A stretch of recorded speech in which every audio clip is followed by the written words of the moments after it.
சோம்பேறியாக இருந்து விட்டாக்கா சோறு கிடைக்காது தம்பி. சுறுசுறுப்பில்லாம தூங்கிக்கிட்டு இருந்தா துணியும் இருக்காது தம்பி. சோம்பேறியாக இருந்து விட்டாக்கா சோறு கிடைக்காது தம்பி. சுறுசுறுப்பில்லாம தூங்கிக்கிட்டு இருந்தா துணியும் இருக்காது தம்பி.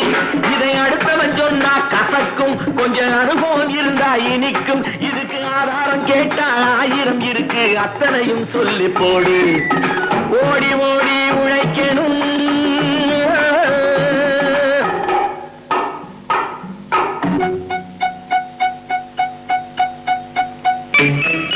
வலிமையுள்ளவன் வச்சது எல்லாம் சட்டம் ஆகாது தம்பி. பிறர் வாழ உழைப்பவர் சொல்லுவதெல்லாம் சட்டம்